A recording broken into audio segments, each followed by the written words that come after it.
Good morning. For today, mag-almusal na tayo mga kalods. Yeah. Nakita niyo mga kalods, ito yung almusal ko palagi araw-araw. Kaya bilog yung mukha ko. Nakita niyo yan?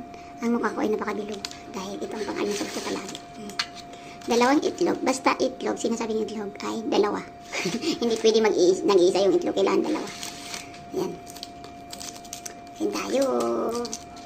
Ito ang pampatibay ng pagmamahal itlog.